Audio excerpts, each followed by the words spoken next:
How to Speak English. Once upon a time, in a small, vibrant town nestled between rolling hills, there lived a curious and determined boy named Nicholas. He was about 11 years old, with big brown eyes that sparkled with curiosity and dark curly hair that always seemed to be just a little bit messy. Nicholas loved to explore the world around him, whether it was by climbing trees, reading books, or meeting new people. But there was one thing that fascinated him more than anything. Nicholas often overheard tourists speaking English as they visited his town. The sound of the language was mysterious and musical to his ears, even though he couldn't understand most of what they were saying. The words seemed to flow smoothly, and Nicholas was determined to learn how to speak this language fluently one day. One evening, after hearing a group of travelers speaking English near the town square, Nicholas made a decision. He ran home and told his parents, "I want to learn to speak English." His parents exchanged glances, a bit surprised by his sudden determination, but they supported his dream wholeheartedly. His mother, a teacher at the local school, found him some old English textbooks. They were dusty and a bit outdated, but they were filled with the basics of grammar and vocabulary.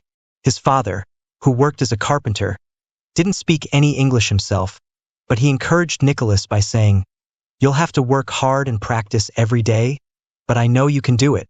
With his parents' support, Nicholas began his journey to learn English. He started by going through the textbooks, learning the alphabet and basic words. Apple, cat, dog, and car became his first English vocabulary. Every night before bed, Nicholas would repeat the words to himself, trying to memorize them. But soon, he realized that memorizing words wasn't enough. He wanted to understand how to use them, how to string them together to create sentences like the tourists he heard in town. One day, Nicholas's teacher, Mrs. Martinez, noticed his growing interest in English.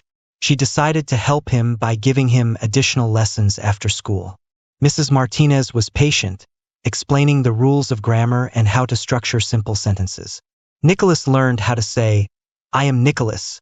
I like to play soccer," and "I want to learn English." These were small victories, but to Nicholas they felt like big steps forward. However, learning a language was not always easy for Nicholas. There were days when he felt frustrated, especially when he couldn't remember a word or when he struggled with pronunciation.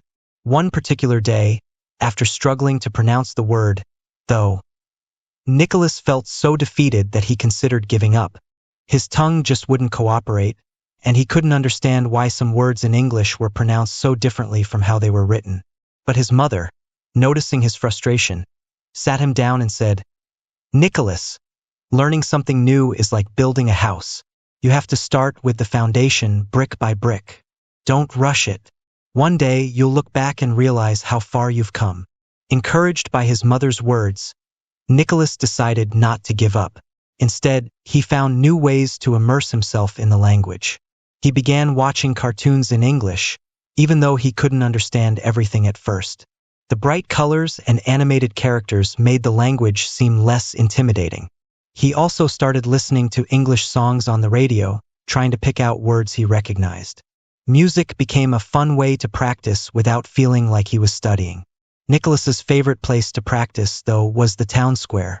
Whenever he saw tourists, he would approach them and ask, in his broken English, "Hello, how are you?"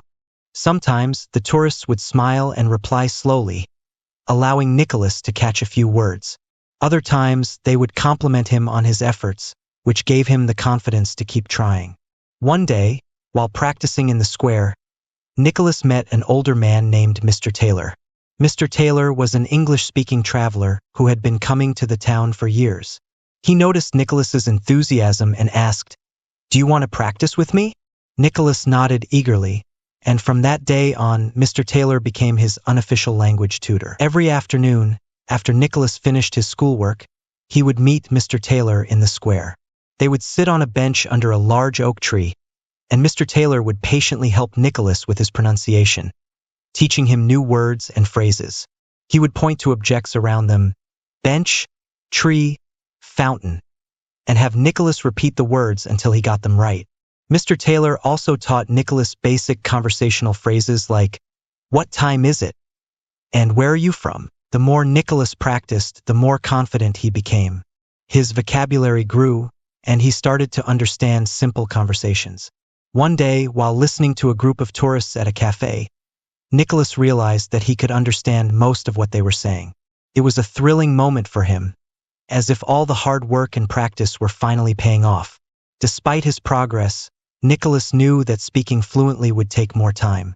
He still stumbled over certain words, and there were moments when he couldn't find the right expression.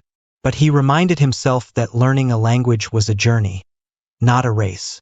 Every day was another opportunity to improve, and with Mr. Taylor's guidance, he felt more determined than ever to reach his goal. As the weeks turned into months, Nicholas's life became filled with English in all forms. He started keeping a journal in English, writing down his thoughts and daily activities, even if they were simple sentences. He also made a habit of labeling objects in his house with sticky notes in English: door, window, chair, to reinforce his learning. His parents noticed how much progress he had made and were incredibly proud of his dedication. Nicholas's journey was far from over. He still had much to learn: grammar rules to master, new vocabulary to acquire, and conversations to practice. But now, Nicholas had something even more valuable: confidence. He knew that he could understand English, and with time, he would speak it fluently too. And so, Nicholas continued his journey, brick by brick, determined to build his fluency one word at a time. His story of learning English was just beginning, and each day brought new adventures, new lessons, and new opportunities to grow.